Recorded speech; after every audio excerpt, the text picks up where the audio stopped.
Hello Zai, you've joined our live broadcast and we're going to talk about the top stories really of the day. And even as we speak right now, there is Mamata Banerjee's car right outside the SSKM hospital in Kolkata, fueling a lot of speculation about the possible discharge from hospital of the Chief Minister who's been recuperating in the hospital after the accident on the 10th of May, which the TMC has called an attack that has been perpetrated by the BJP. That's the allegation of the Trinamool Congress. Mamata Banerjee is doing okay is what the doctors say, but she's going to take a while to recuperate because she has a bone injury on her ankle is what the doctors at SSKM hospital have said. Her other parameters are fine. The CT scan has been done and she is doing well. She is okay is what the doctors are saying. Ever since the 10th of March, remember, Mamata Banerjee has been recuperating at SSKM hospital in Kolkata.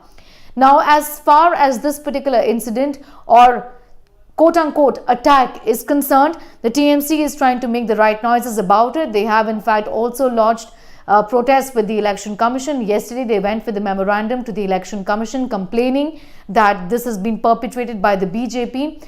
The Election Commission wasn't impressed.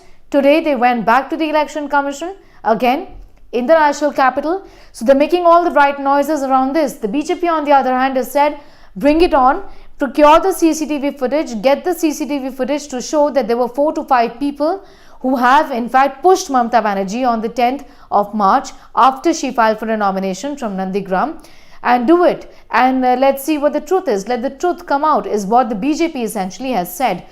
This of course is seeing a lot of back and forth between the TMC and the BJP because this is an issue that the TMC also obviously has sensed a political opportunity in. Will this sympathy card really work for Mamata Banerjee in Nandigram? Only time will tell, if I can use that cliche really, but yes indeed only time will tell, given the fact that Suvendu Adhikari, Mamata's arch rival, and also her who's contending opposite her from Nandigram has said that this is not going to work. The temple run will not work. The sympathy card will not work. He interestingly filed his nomination also today from Nandigram and he was being supported and there was a show of strength. Smriti Irani, Dharmendra Pradhan, union ministers were accompanying him in Nandigram today when he filed his nomination. Before that, he went on a temple run. He also went on to tell India Today that he's done work in Nandigram and he is the real insider in Nandigram. Didi or Mamata Banerjee is a real outsider. It's an interesting twist because Suvendu Adhikari, remember, until December last year, not too long ago, just about 2 months ago, was Mamata Banerjee's closest aide. He was the one who's believed to have scripted her victory in the 2011 elections, assembly elections in West Bengal, where the TMC came to power after Mamata's continuous protest in Nandigram in 2007 against land acquisition. And that seems to have been the consensus really, that that's really what scripted Mamata Banerjee's success in the West Bengal assembly elections in 2011. In that sense, both of these leaders know their moves, and will that really help in countering Mamata's argument that she in fact is the one who can win Nandigram? Remember, Mamata Banerjee has done 2 things. She's vacated a seat from Bhawanipur. She's also chosen not to contest from 2 seats essentially. She could have done so. That gives her an option in these elections to choose to contest from 2 seats and see which one she wins really, or if she wins both, to vacate the other. But she's not done that. She's only chosen to contest from Nandigram. TMC says, speaks volumes of the fact that Didi is going to be victorious in these elections, not just win West Bengal, but also win Nandigram for herself and for the Trinamool Congress. Shifting focus away from West Bengal, let's talk a little more about what's really happening as far as the country in totality is concerned. Today was an important development with the Prime Minister in Ahmedabad. He kick-started the 75-year celebrations marking India's win, in fact, India's victory and India's independence struggle.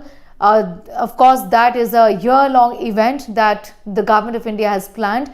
The Prime Minister kick-started the series of programs today that we saw in Ahmedabad to commemorate 75 years of India's struggle for independence, essentially, marking India's Independence Day next year. And that is a program that is going to see 75 events over a period of 75 weeks essentially. That's significant. The Prime Minister kickstarting that program today. Now, talking about the Prime Minister has also just a while ago tweeted about the fact that there is a Quad Summit today, and that is going to happen virtually, as always is the case after the pandemic. He's going to be addressing that at 7 p.m. In all likelihood, the Prime Minister representing India will be talking about India's initiatives in the region, also various other developments vis-a-vis the other countries. Vaccination Maitri is something that is likely going to be the talking point. India helping more than 60 countries in this entire region. Remember, will we be able to checkmate China vis-a-vis our moves in the Quad is a question that remains to be seen. Given the fact that the Quad has been formed with the intention to counterbalance China's growing might in this region essentially. That apart, talking about the pandemic also, a rather worrisome situation, a story that continues to dominate headlines because Pune is going in for a lockdown, a conditional one, a partial one at that. Nagpur already going in for a lockdown again from the 15th of March.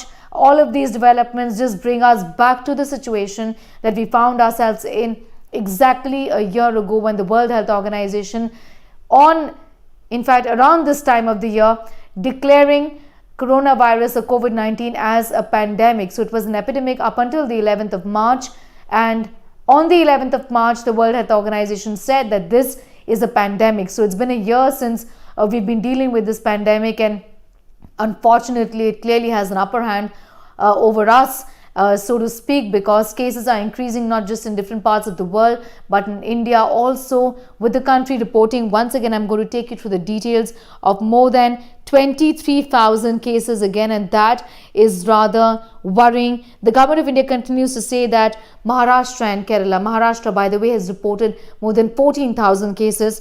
These two states alone account for 71.69% of the active cases in the country.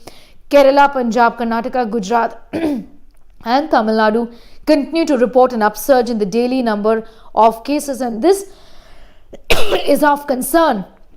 Apart from that, our vaccination drive has picked up, and that is something that India is taking reassurance from. Well, I'm going to apologize for this interruption, but that's it from me for the moment. Thank you for joining us.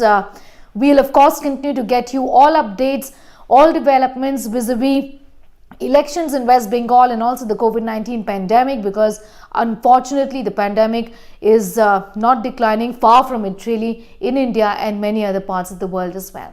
Thank you.